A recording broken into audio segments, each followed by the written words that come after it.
And now to the star of the show. We're fortunate to have with us the figurative realism oil painter, Jay Senetchko. Welcome, Jay.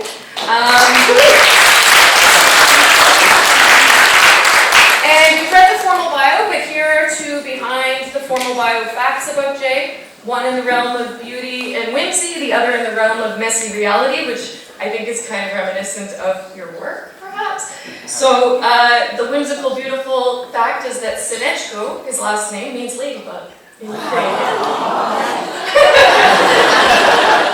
The messy reality behind the scenes fact is that a turtle once peed on all of his Dungeons and Dragons books. I know. Aww. They were ruined and pee stained, but he kept them. Over to you. Over to you. Thank you so much. Make sure that this thing works. We're doing good? Okay. Thank you, Kari, for that wonderful introduction. Thank you, Georgia, for that wonderful music, and thank you all for helping to put this together, all the organizing aspects of this, and thank you all for being here. In my role as an educator, I often have students ask me how it is that I come to be where it is that I am, and my answer to them is invariably through a long series of circumstances that I could not recommend as a career path to anybody.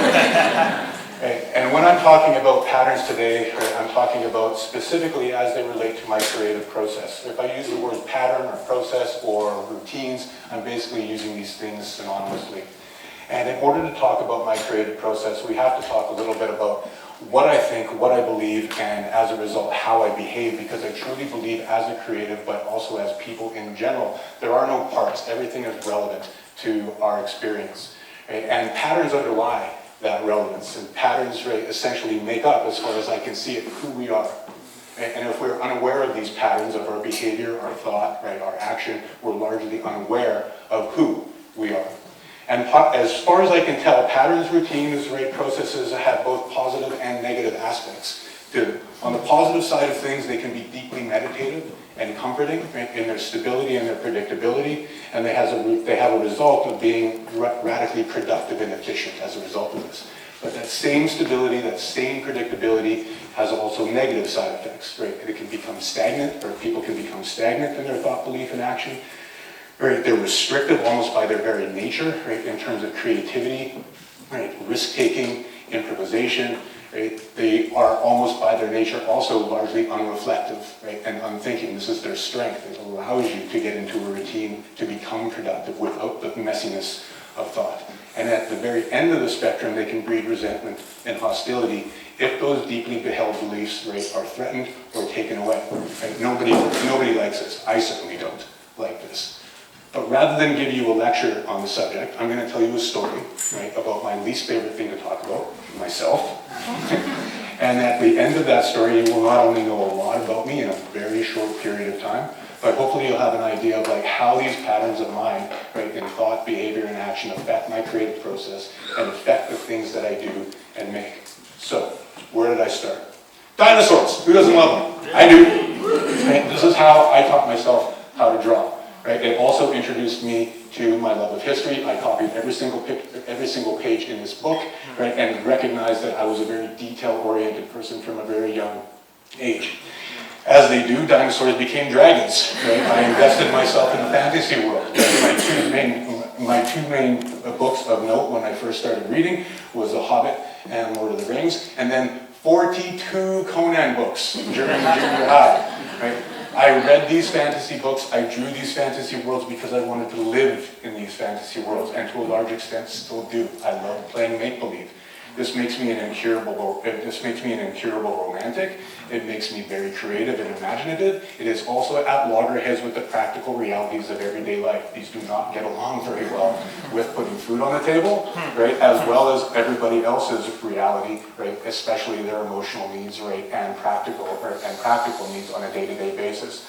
My parents divorced when I was about 6 years old, which is, as far as I understand it, the emotional sweet spot for psychological development. Very, very deep. I was a pretty sad, lonely, scared little kid, And I wanted these worlds to be real. I was very attracted to their grand narratives of good versus evil and archetypal heroes, It's like worlds that meant something, values that could be realized. right? And yes, there were tragedy, right, in these stories, right? But those tragedies were really romantic, right? And they always seemed to work out, right, in the end, right? It's like good always triumphed. This introduced me, right, in reflection, right, to an underlying fear that I've always had, an insecurity that I have always had, probably not unlike a lot of other creatives. And that fear has never really gone away. That little kid, right, as he grew up, right, needed heroes, right? I replaced the heroes, right, of, right, knights in shining armor, etc., with knights on the gridiron, right, or knights on skates, right, and pads. Sorry, I'm from Edmonton. We're all cheering for the oil now, so this is something you're going to have to deal with. Right, I also replaced those heroes with stars of stage and screen and action movies, right, in the 1980s. That little kid needed protecting. I wanted to be those people, right? I reproduced those people, right, in order to try to become those people. It also introduced me to the unifying aspect of sport. There's one of the things that I think we can all agree upon, right, if we've been following sport at all, is that it's one of the few things on the planet that unifies people in a way that few other things can do. Maybe politics, maybe religion, right, depending on how it is that we're approaching the subjects.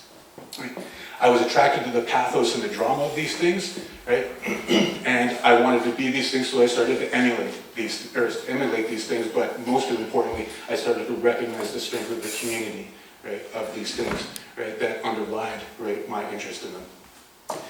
When I was in junior high school and getting out of junior high school, I looked like that. Right? When I got out of high school, I looked like that.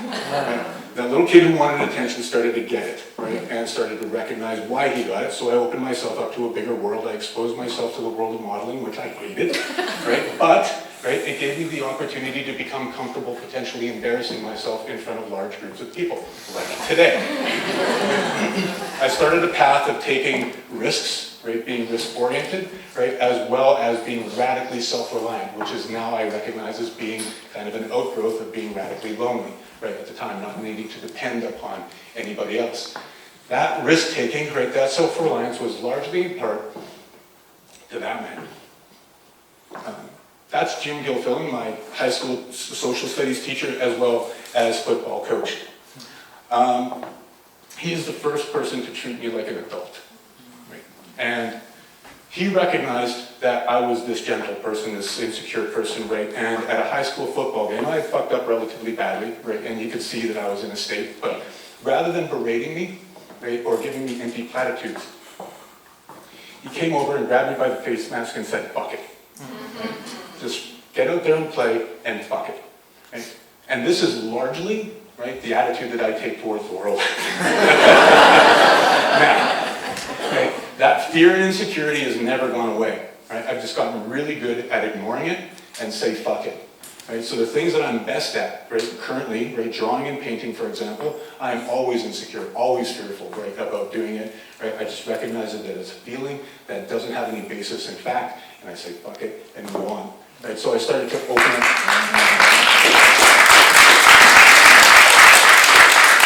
I started to open myself up to other things that I was interested in. All I wanted to do at this time was be a professional soccer player, right? And I devoted myself to that with a vengeance.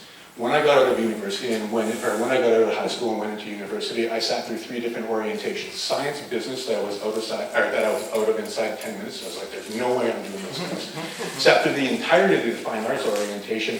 And when I got out, I was super excited. People were talking about gods and medieval history and making pictures. I was like, I have no idea what I'm going to do when I get out, right, as a job to make money, but I know I'm doing that.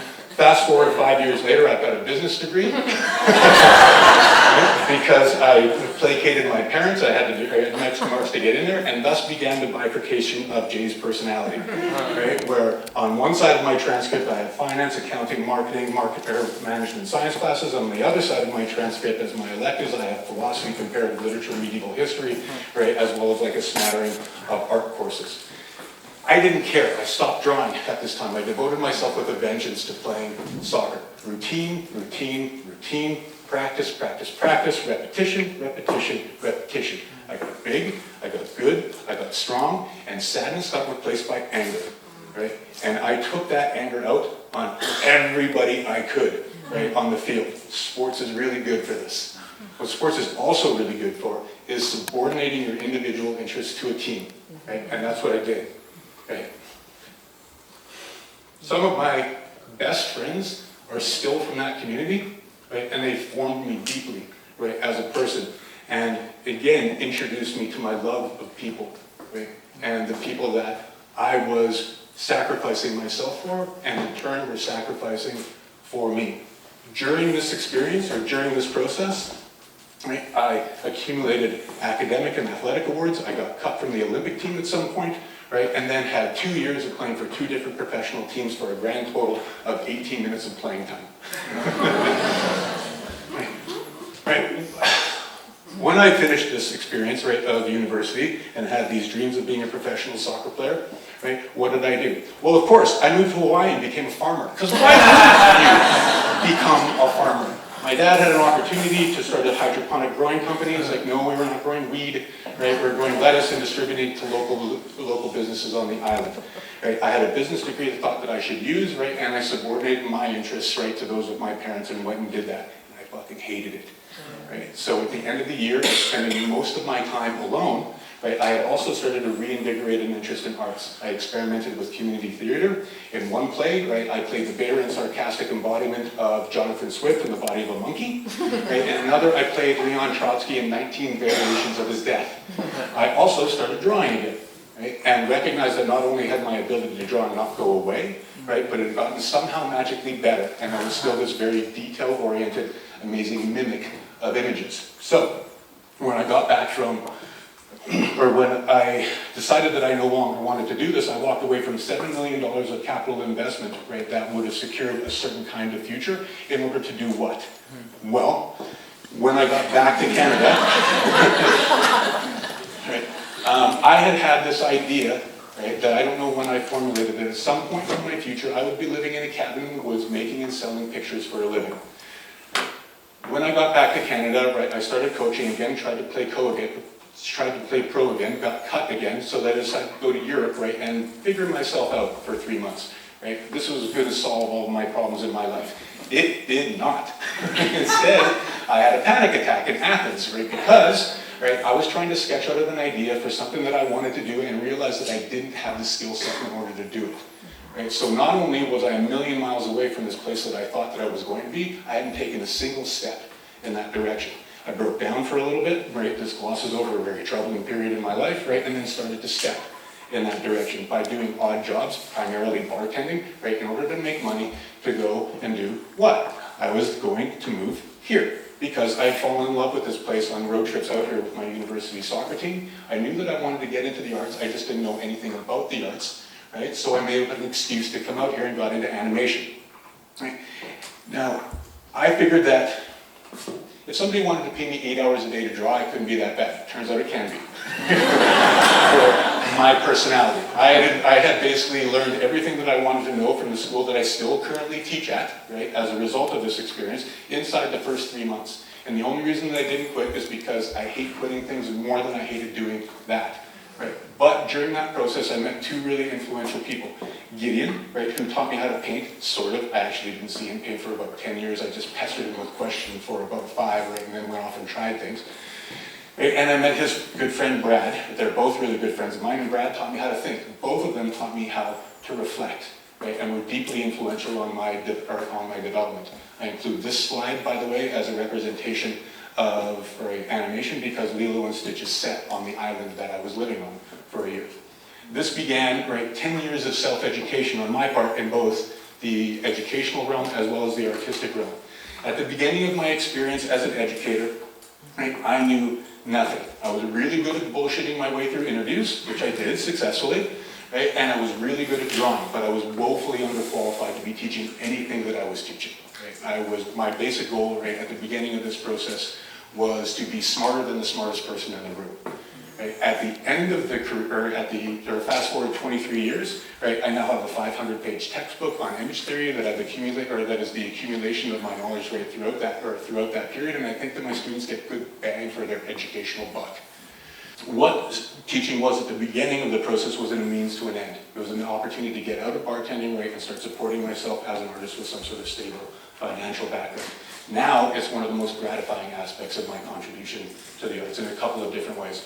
One, that self-education process, right, has provided me with the mechanical and conceptual skills to tell the stories that I think that are important to tell, right? But more importantly, I get an opportunity to see people take the information that I'm giving them, go out and do things in the world and be able to do them, but also, right, to be able to know why they might be doing them, right? And this is deeply gratifying for me. On the artistic side of things, right, I also knew nothing. I was a very good mimic of images, right, and that translated from drawing to painting relatively easily. So that inside the first 2 years of painting, I was a relatively accomplished photorealist, right, and was exhibiting my work. However, my ideas sucked. How did my ideas suck, you ask? Good question. I told Gideon some of my ideas at one point, and at the end of me unpacking these ideas, Gideon said, you know, a really good name for the exhibition of this work would be Women You Want to Sleep With. And he was absolutely right. My ideas were horribly superficial, and all I was doing was painting really beautiful women with trumped up ideas around them to give them some sort of validity. What I also recognized right at this time is that I hated what I was doing. Right? I had turned my life upside down, right, and moved to a different place to do something that I hated because I hated the way that I was doing it, and I didn't realize that that was important. Right? I loved the conceptualization of images, and I loved the completion of images, but there was 200 hours of monastic, isolated drudgery wedged in between that, and I despised it. So I didn't know what I was going to do. I hated the thing that I was supposed to be turning my life into, right, and I was going to devote myself to the rest, or for the rest of my life. So, through a long series of, again, circumstances that could be unforeseen, I went to Norway and met this guy, Odd Nerdrum. They call him the modern day Rembrandt, and this changed everything for me. Most importantly, it changed, right, the way that I approached painting in my attitude. I had never seen, and still have never seen, somebody who paints with such joy, right, with such confidence, right, and with such fluidity. But equally as important to that, right, was the community that he had established around him. Right? There were people that were socializing with him, talking with him, right? Intellectualizing with him, debating, arguing, right? Living this shared experience, right? And again, right, the idea of people, right, started to really settle in on me, right, in terms of their importance, right, to me. So when I came back to Canada, what did I do? I went to therapy. I recognized that I was the only consistent variable, right, in a long series of failed relationships at that point, right, as well as creating messes in my personal and professional life, and I needed to start some self-examination in order to figure this stuff out. So, in terms of that self-examination, I had a therapeutic exercise where I recorded my dreams for a year. I turned those dreams into sketches. I turned those sketches into a book about a character who loses their pet whale, goes on a series of adventures looking for them, right, and then realizes that what they were looking for was in front of them all along. Metaphors. This was a realization of a childhood dream. I always thought that I was going to write and illustrate a book. I thought it was going to be of the Tolkien Asper type of book. It turned out being of this type of book. A book by a book is still a book.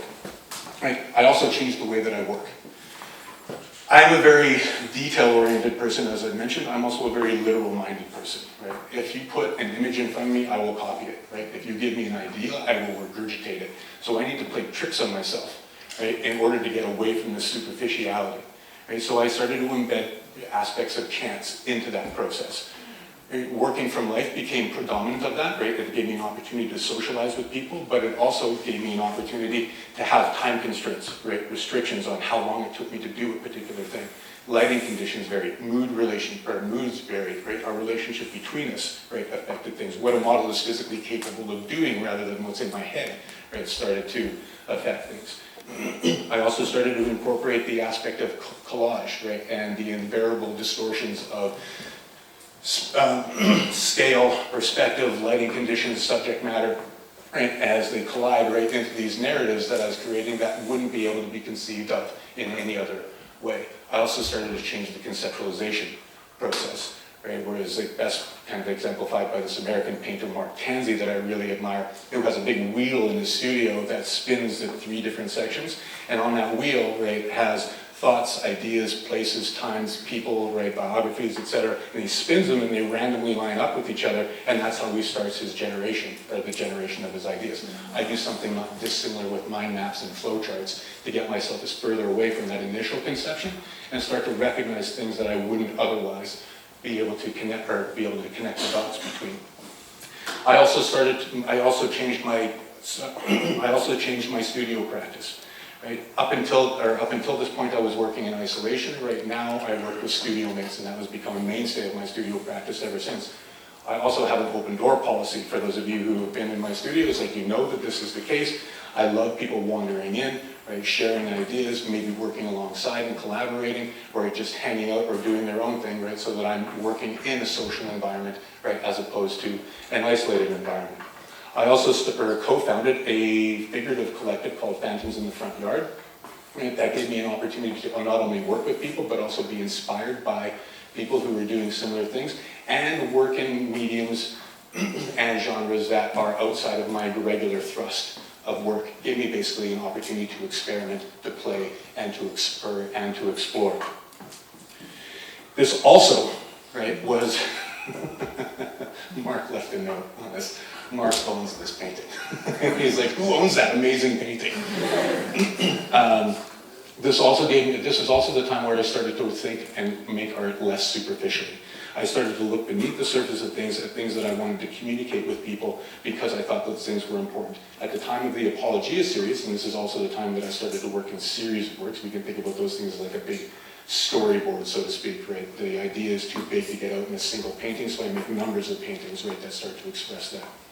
The Apologia series was centered around things that I found important at that time. Aspects of history and theory, because I was teaching art history, knowing nothing about art history, and learning it on the fly, right, as I started to go through. I was basically making didactic and pedantic paintings. I wanted people to believe in the things that I believe in the same way that I believe in them. Now, right, towards the end of this, the Apologia series is a little bit different than other things that I'm doing in the sense that it's kind of an umbrella series for things that I still think that are important, right, but don't wedge themselves in neatly to other things that I'm doing more specifically, right, and I kind of like dump them into this category. What I hadn't done anything of, right, at this point is investigate myself at all. I had actually avoided investigating myself. I had moved away from talking about my experiences in business and in soccer because I didn't think that they were important, and I didn't think that other people would think that they were important. To my mind, these were things that took time away from what I was currently doing, right? And as a result, I was kind of resentful towards them. It didn't take me long to recognize that myself was kind of an integral part of what it was that I was trying to express to people, right? Especially if I was going to do so authentically. So I started to look not at, right, sports and business, right, in terms of a superficial way, but in this instance, how a system, right, and an individual related to each other. How the best laid plans of mice and men in terms of a system or a game plan, right, are inevitably undermined, right, by the variability of an individual. I also started to look at the connection, right, between things that I was familiar with and that I was very specifically interested in, as well as things that didn't seem to make a lot of sense in terms of their connection, and trying to connect those two things together. In this case, right, this would be the connection between science, right, and the stability of things that we all try to navigate around and not bump into on a day-to-day basis, that stability, and the inherent instability, as far as I understand it, because I'm not a physicist, of the subatomic world. Right, so the background of these things, right, or of these pictures, right, are the close-ups of bubble chambers, which track the positions of subatomic particles, with images of sports figures and business leaders and teachers, right, navigating their way through that environment. So this began this period of self-investigation that continued with my long-term narcissistic project, right, of doing two self-portraits every year. This embedded me in the tradition of self-portraiture as a way of tracking psychological, physical, and stylistic changes. Right? I now have 26 of these things. The series is getting more interesting as it goes along. We'll continue until I die. Right? And I'm going to be exhibiting it for the first time on the event of my 50th birthday this July at the Pendulum Gallery. And I hope that you can all join. And then in 2012, my paternal grandmother died. My paternal grandmother was a second mother to me. And her loss affected me very deeply, and I started this series as a coping mechanism. But I also continued, right, my investigation of working in series, right, and thinking about things non-literally, and started to turn my attention towards social critique as well, and used this as a vehicle to do so. By tracking my paternal grandparents' relationship together and apart, Right? My grandfather was a very successful businessman in the oil patch in Alberta in the 1960s and 1980s, right? And as a result, my grandmother was left alone a lot, right, raising my father, which had an impact not only on him, but it was a trickle-down effect on myself. What I came to recognize, right, as well at this time was that what I was doing in terms of exhibiting work was not working. Right? I did not enjoy, right, in one sense, right, hanging work statically on a wall and having people passively engage with it. I also wasn't experiencing a lot of critical or financial success with this, and I knew that things needed to change. So how I changed this was I created what the Germans call a Gesamtkunstwerk, which is a fancy way of saying a total work of art. Rather than having a passive experience, I wanted to engage society. I wanted to engage a public, right? So that I could do what I like to term plunge back art into the social sphere of life. Rather than having the art world and the world be separate things, I wanted those things to be the same thing. I wanted people to decide, right, in the same way that they did, right, to go to a concert, right, or to go to a sporting event, or to spend their entertainment dollars, right, to make a decision, right, to come and see art in the same way, because that art was reaching out to them, right, and creating an experience that regardless of their familiarity with the art world, that they could enjoy. Right? So I started to make installations that communicated the same message as the paintings would communicate, but I would create a space for it. I would have food, or I would have theme-related food, music, performance, drink, etc., as a way of engaging the audience on a different level. And, right, to a large extent, because this happened 13 years ago, right, on the parking lot in front of GM Place. This is a replica of my grandparents' farmhouse, right, that serves as the exhibition space for this series. Don't ask how I got away with this, because I'm still pretty shady on the details, and I'm pretty sure that the details are shady, right, as well. People still talk about it, right, and for those that were there, right, and this is the best mark of success that I think that I could come up with. Right. When I went through Coping Mechanism Part 2, right, this investigated, right, the dangers of nostalgia and memory, right, that we all tend to have not only individually but also socially. Right? We tend to gloss over things that are unpleasant, right, to look at, right, individually, right, as well as socially, right, because we like to look at things, right, in a positive view, or at least I do, right, through rose-colored glasses. The Best of Life takes on this name, right, for 3 different reasons. The images are entirely created out of collage, right, that are accumulated from Time Life magazines from the 1950s and 1960s that were bequeathed to me by my grandmother. I decontextualized all of the images from that text, recombined them into narratives that never happened but have this familiarity because of the omnipresence of Time Life imagery. The 1950s and 1960s, right, is also kind of like the halcyon days of America, North America by extension, when everybody had 2.5 kids in a white picket fence and was living their best life, as long as you were part of a certain demographic. Right? Other demographics were not living that experience, hence the danger of social memory. This is also the period that my grandmother referred to as the best time of her life. She was roughly in her 40s, where she, right, described herself as having everything that she needed, being surrounded by people that she loved, and knew herself the best. Right? I always had this special relationship with my grandmother, but as she started to deteriorate into dementia and death towards the end of her life, it became obvious that I was the only person that she liked. I was the only person that she treated well. She treated everybody else like garbage. Right? Hence, the danger of memory, right, and nostalgia. Both of these series, right, and subsequent series have been conceived of while I've been hiking. Right? Me sitting in the middle of East Jesus nowhere for 4 or 5 days by myself, right, allows me the opportunity to get away from the booming, buzzing confusion of everyday life and allow things that have been affecting me for about a year or so to distill into place, to make connections that I would not otherwise make connections that I would not otherwise be able to make. Right? So this has become integral to my process. What has also become integral to my process, right, is to make more rules for myself, not less. I believe, right, that boundless creativity is fine, right, boundless imagination, right, is fine, right, when we're generating ideas. It's a necessary part of the process. But I also believe equally that if you've got something specific to say, you need guardrails. Right? You need guardrails in order to direct your creativity, because it forces you to get around problems that you've imposed for yourself, because those problems, right, are necessary to communicate what it is that you're trying to communicate as a storyteller. If I fail to engage, right, an audience, right, or an audience fails to engage with my work, that's my fault, right, as opposed to the audience's fault. I do not believe that it is the audience's fault or the audience's responsibility, right, to engage with an artwork on the artwork's level. I believe it's the artwork's responsibility, and as a result, the artist's responsibility to try and reach out to the audience, right? So that you can pull the audience in and have a conversation with them. Foremost amongst that line of attack, right, for me is the aesthetic. I want my paintings to be beautiful. I want my paintings to be beautiful because people like looking at pretty shit. I also want them to be technically proficient. I also want them to have narrative, right? People are naturally drawn to narrative. I want that to be the first line of attack. Now, if, regardless of your level of familiarity with the arts, right, you are interested in what it is that I'm having to say, and you want to have a conversation about other guidelines that I give myself, right, whether or not it's what the theory is underlying it, right, what the topical nature is of it, what the historical nature of it is, what the personal nature of it is, then we can have that conversation. And if you are familiar with the arcane information that is present in the art world, we can also have that conversation, because all of these things, if I'm successful, are all leading towards the same point. So if you know nothing, you can get the same point, and I can describe it to my grandmother in an elevator. If you know a lot, right, we can have a conversation, right, and hopefully it's still just as interesting. And the tradition, right, of creating these installations and these experiences continued.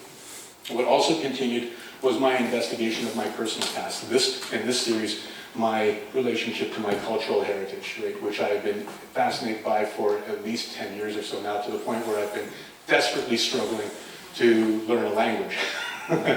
Moja Petruha Dasha Setut, Volno rozumím. It's just basically talk to her in Ukrainian.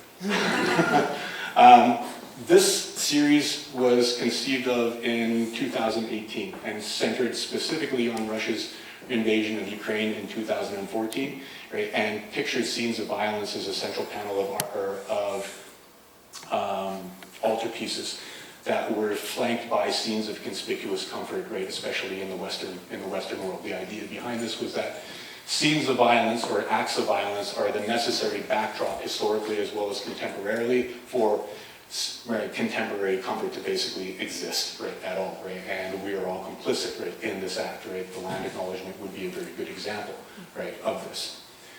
I did not expect something that was so thematically relevant, right, to people everywhere to become so topically relevant at such an, I won't say opportune time, but at such a specific time. I had already finished the series of work by the end of 2021, right? I had an exhibition date set for June of 2022, and then Russia invaded Ukraine again in February of 2022. And I decided to engage the Ukrainian community, right, in the city by dealing with every special interest group for the Ukrainian community, right, as much as possible, to engage the Ukrainian community as much as possible in the exhibition. We had Ukrainian performers singing Ukrainian songs at the exhibition. Had Father Mikhailo Lozorovich, right, from a church in New Westminster, give the opening blessing to the exhibition, and Kozak's Ukrainian food, right, supplied the food for the exhibition. Also turned the exhibition into an anthropological journey, right, talking about Ukraine, its history, its culture, its relationship to Russia, its sordid past, right, as well as how it showed up in the work. Tried to create something that everybody could learn something from in terms of something that was very deeply important to me in terms of a new community. What also has become very obvious to me at the end of this, right, and what a good friend of mine once said, is that I don't know how somebody, right, or what impact, right, the psyche of somebody like yourself, right, has, right, what the impact on somebody's psyche is like you, that is so fixated, right, on the dark, the ugly, the uncomfortable aspects of life. It's like, yes, all of those things exist, but you know that they're only part of the story. The world is a crazy world. The world is a crazy, fucking amazing, beautiful place, right, at the same time, right? It's like, why don't you try painting something lighter, something happier, right? Like a student at the end of one class recently, when I was laying out the ground rules and I asked if there were any questions, right? The student was like, how many tattoos do you have? I've never thought of that before, right? And I'm saying all this out loud, it's like, at last count, 28, right? And now that I think about it, I've gotten more than half of those in the last year. I'm clearly going through something, right? And I am going through something, right? And I'm investigating what I'm going through. It's like one of those things, like, how can I be happier? How can I be lighter? What makes me happy? Dragons make me happy. Fantasy makes me happy. It's like, I can't paint dragons. Nobody's going to take my work seriously. It's like, but they make me happy. How do I do this? So the latest series that I'm working on, which I had an opportunity to exhibit at the Griffin Art Projects, it's still on display till the middle of August, smuggles this stuff in, right, to other apocalyptic landscapes. So in the foreground of all 7 of these paintings, right, symbolizing all 7 continents, right, so that the situation that I'm describing is inescapable, right, there are scenes of conspicuous leisure and fun, but that has a band parked in amongst them that has fantasy scenes painted on the side, right, of them. And in the background, there's the scenes of natural disasters going on. People having fun while the world burns. A scene, right, a picture that we can all kind of relate to. Right? Not a deep point, but it is an important point. And then continuing this, right, aspect, right, of creating installations, right, that people can engage with. I have that painting hung over a couch, right, that then has an environment or a forum set up around it as an extension of the painting that people can congregate in, communicate with, right, and talk about their possible relationship, right, to the situation that the painting is describing. So, where does this leave me? About a year ago, right, I purchased a little cabin in the woods, right, where I'm now making, right, and sometimes selling paintings, and setting up the future of an art residency so that I can continue my educational and artistic experience and share it with people as much as possible. The quote at the bottom, "Players in painted stage took all my love and not those things that they were emblems of," was important enough to put on my body. It is a quote from The Circus Animals Desertion by William Butler Yeats, one of my favorite poems. And for Yeats, this was an admission on his part that the characters in his writing, right, effectively replaced the real people in his life in an antisocial way. He was in love with his characters, right, not the people. I knew there was no way that I was going to get through this without crying. For me, it's a warning. It's a warning not to take art too seriously. Right? Because yes, I love painting, and yes, I'll continue to make stuff, right, forever, but really painting and making stuff is a byproduct. It's a way to share things with people. Because yes, everything is relevant, but everything is always about people for me. That is my most important pattern. I know for a fact that I would not be here, right, if it wasn't for the fact that I had an amazing family and an amazingly supportive group of friends, which I love dearly, and I know that they love me dearly. I also know for a fact that I would not be here today if it wasn't for people like you that were here willing to listen. So thank you.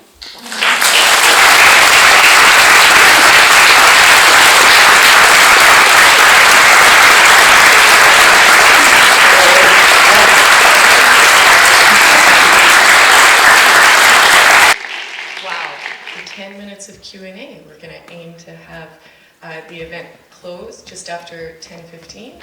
After Q&A, I'll announce next month's speakers, but for now, if I can invite Jay to come back to the stage, and then I'll run around with a mic, and Parv, my colleague, will run around with a mic, and if you have a question for Jay, we'll make sure that everyone can hear you. Yeah, can you mic? Yeah, great. So who's got a question? So, yep, there we go. Yep, hi. Oh, should I? Oh, you can just say it. I'll repeat the question if necessary. Oh, You've got a mic. Great. Good. hi, good morning, everyone. Firstly, thank you so much for such an inspiring talk. I think it was extremely impactful. I could resonate a lot. So thank you for making it so personal. Thank you. One of the things that I've learned as well is to say fuck it in life and just to move on. But during that process, and especially art, when it's with the people, for the people, as you said, it's always about the people. How do you choose to stay connected? Is there anything that you do at regular interval to stay connected to that child inside you? Like for me, it's like having a Mexican once a month, every month. So is there anything that, because it's really important, I feel, is to stay connected to that child inside you. And as I'm growing older, I'm starting to lose a little bit of touch. So is there anything that you do that maybe? Well, being outside for me, right, is very therapeutic. I don't know if it gets me closer to an inner child. I love play, right, especially like athletics. So anytime that I can do that, that's great. people that I feel comfortable with, right? It again comes back to them, right? Because I can be vulnerable with them, right? I can express myself, right? But I don't know if I've ever really moved entirely away from being that inner child, because what I have come to recognize, especially over the last year or two, is that while I am a very rational person, right, when I get myself into situations, right, I tend to get myself into those situations because I have come to recognize that I'm a very emotional decision maker. I have made no major decisions in my life because it was a good idea. It was because I want to do it and I want what I want it. Right? So in a way, I think that I still am that child, but I am getting more and more connected to that, right, through being vulnerable with people that I feel comfortable and safe with. Yeah. Awesome, thank you. Thank you. Oh, let's see what that. Yeah. Sure. Not so much. Is it on? Yeah. Oh, just wanted to comment and say thank you for being vulnerable in such a loud crowd of people, and it is such an interesting thing to hear someone who looks like you and talk about therapy and talk about the importance of connecting. I do not fall into the stereotype, no. Oh, thank you for not falling into this. Thank you.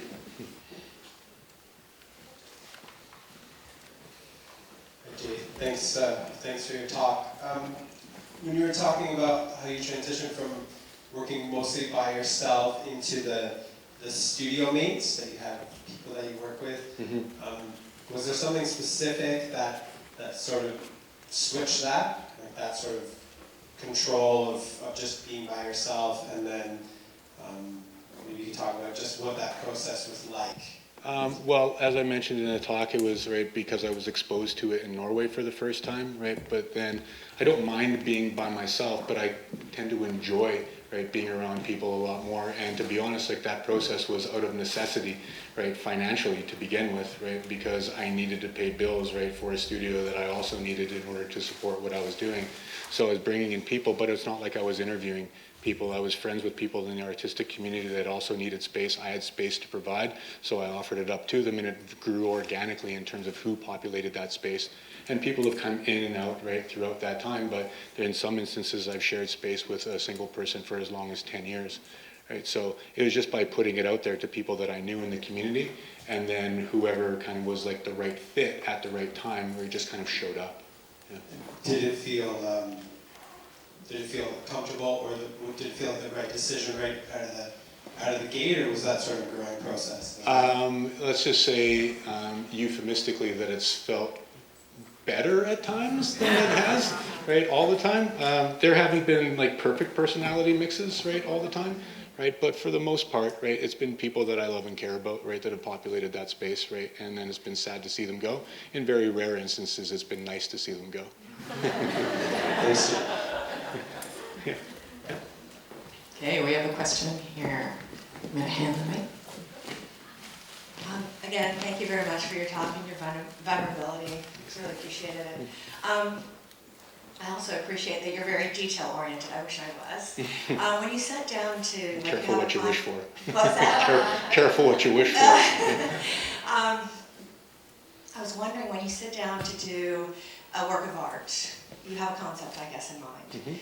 Because you're very detail-oriented, do you have something that you envision as the outcome, or are you evolving it as you're actually Both. producing? Yeah, so I have an idea of what it is that I want to be, but I've become very open to the organic nature of the process. So I spend a lot of time sitting, looking, thinking, right, and talking about it, right, with people. And if something's not working, I've gotten better and better, right, at recognizing what's not working and then making the necessary changes, irrespective of how painful it is. So in one painting, for example, that's it's about 6 feet by 8 feet. There was a group of people over here, there were about 5 of them, and there was a group of people over here, and there were about 5 of them there. And I looked at this thing for God knows how long, right? And it was what I had initially conceived, and it was basically there, it was done, right? But what bothered me is that the people that were here needed to be here. So I had to repaint all 10 of those figures, right? And when I recognized this, it sucked, right? But then it's like, oh, well, fuck it, it needs to be that. So that's just what I did, right? And it made the piece better, and it grew organically, right? It wasn't what I conceived of, right? But it was necessary, so both. And how do you know when you're done? Yeah, I'm not good at that. Yeah. I'm getting better at it, right? This has changed with my personality. I'm not, and it might strike as being an odd thing to say, I'm not a particularly patient person. Right? I'm patient over long stretches of time, but for short bursts, right, I've come to realize that I can only really work for like 3 hours or so, right, and do actual good work.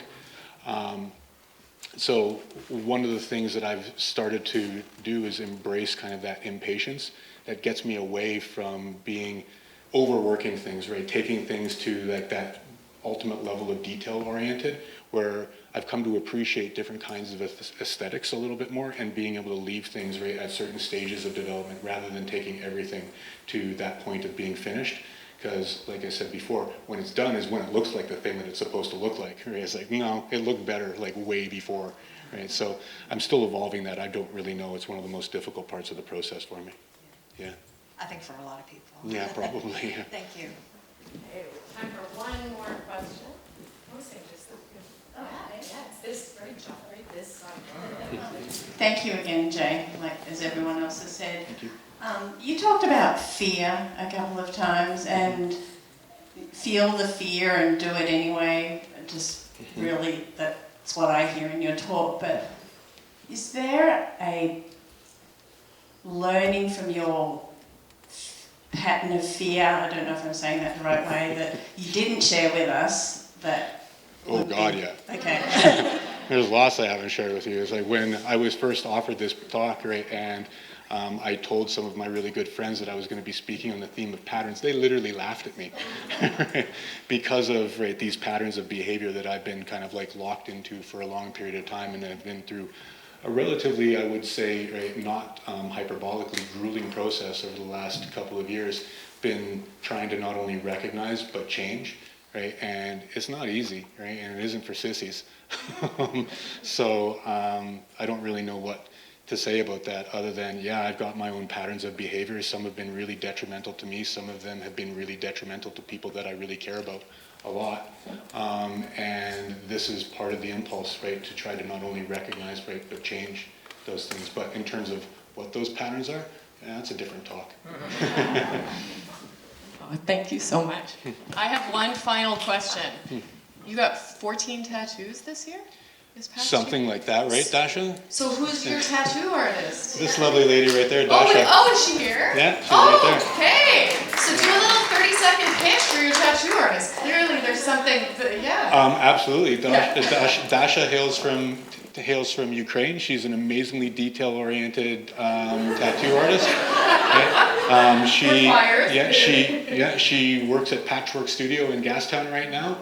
We get along really, really well. It's like another mutual friend of ours, Kevin, has had a number of tattoos done by her, and she is just in the process of opening up her own tattoo parlor in the very near future. So anybody who wants to get in touch with her, please, by all means, drop me a line, and I will get you the appropriate contact information. And thank you so much, and have a wonderful, wonderful day.